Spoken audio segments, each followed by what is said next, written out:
Welcome back to Aisha's Academy, and today we're going to go through equations of a straight line y equals mx plus c. So, equation of a straight line, the magical formula that you just need to know is y equals mx plus c. No arguments about it. The m stands for our gradient, so that's your change in y by your change in x. So we will come across that. So again, the formula for gradient is your change in y by your change in x. I don't know why I'm so excited by this, but I hope you will understand it by the end of this video. Then our dearest c is known as our y-intercept. So y-intercept is basically the part of the y-axis that the line is going to cross through, essentially. So where the line crosses the y-axis. So it's intercepting the y-axis. Sometimes you may be asked to write in the form of, however, ax plus by plus c is equal to 0, which basically is just you rearrange the formula and you can write it in this form. So again, this is usually when your value for m is a fraction sometimes, but if in doubt, draw it out. So an example of a question, because we love examples to understand things. So if it says the line W has an equation y equals 2x plus 3, and it says find the equation of the line D parallel to W, which passes through the point 3, 7, the first thing that before you start, and it says give your answer in the form ax plus by plus c equals 0, the first thing is that if you have two parallel lines, the gradients are the same. So by knowing that, we know our gradient in line W is 2, so the gradient in line D would also be 2. Now, to work out what C is, we're going to substitute the coordinates into the y equals mx plus c to work out what C is. So in the coordinates, 7 is y, so substitute 7 in, substitute x is 3, and again, our plus c, we're trying to work that out. So it's going to end up being 7 is equal to 6 plus c. Rearrange that, c is going to be equal to 7 minus 6, which is also known as 1.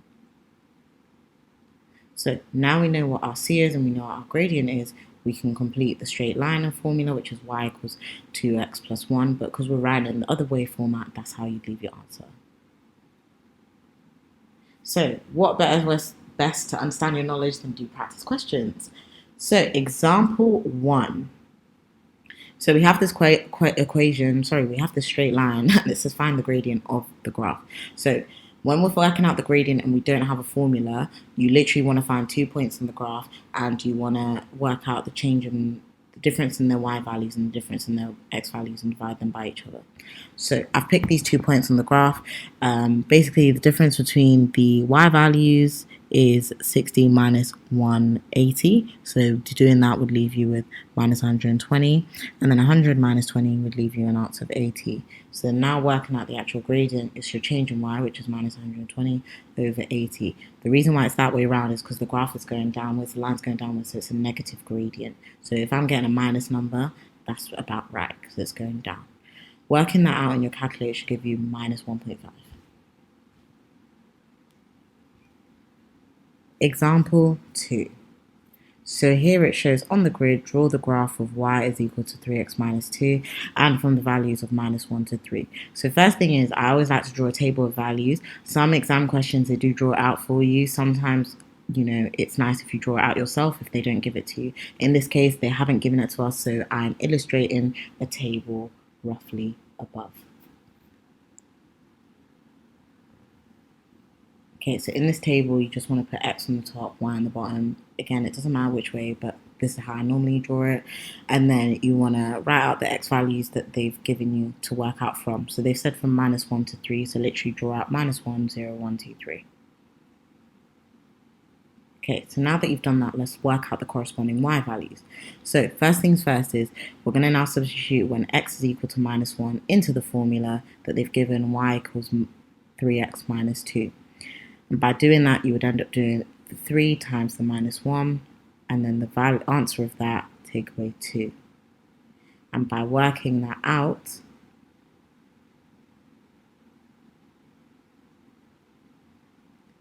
that should leave you with an answer of y is equal to minus 3 minus 2, because minus 1 times 3. See if you can work this out before it comes up on the screen. And your answer should be minus 5. So that's going to be the first value in the table, minus 5. And basically, using that same method, you're going to do that for all the other x values to work out the y values. So the answers you should get is minus 5, minus 2, 1, 4. And some people tend to work out the pattern as well before working out the rest of the answers, so you can do that way as well. So now we've worked out the values, you're literally just going to plot the points on the graph. That's literally it. So plot them on really nicely. I tend to do crosses rather than dots, whichever way, just plot them on. And after you've plotted them on, literally the last bit for those marks is you just need to draw a straight line passing through. And by drawing out, it should all flow as a straight line. That's literally it. So example number 3. So in this case, they've already drawn the straight line. They just want us to work out the equation of the straight line in the format of y equals mx plus c. So first things first, we're going to work out our gradient. Again, pick 2 points on the graph. Work out their changes in y's and their changes in x's. Our change in y is 4, our change in x is 2, so you're going to do 4 divided by 2, and that should leave you with an answer of, see if you can work that out, 2. Again, it's a positive value, which is right because the line is going up, so it should be a positive gradient. Now we've worked out our m, we want to work out our c, our y-intercepts. So how we could work this out is, again, we can already see it on the graph, so it crosses through at the point of 1, so literally the answer is y equals 2x plus 1. And that's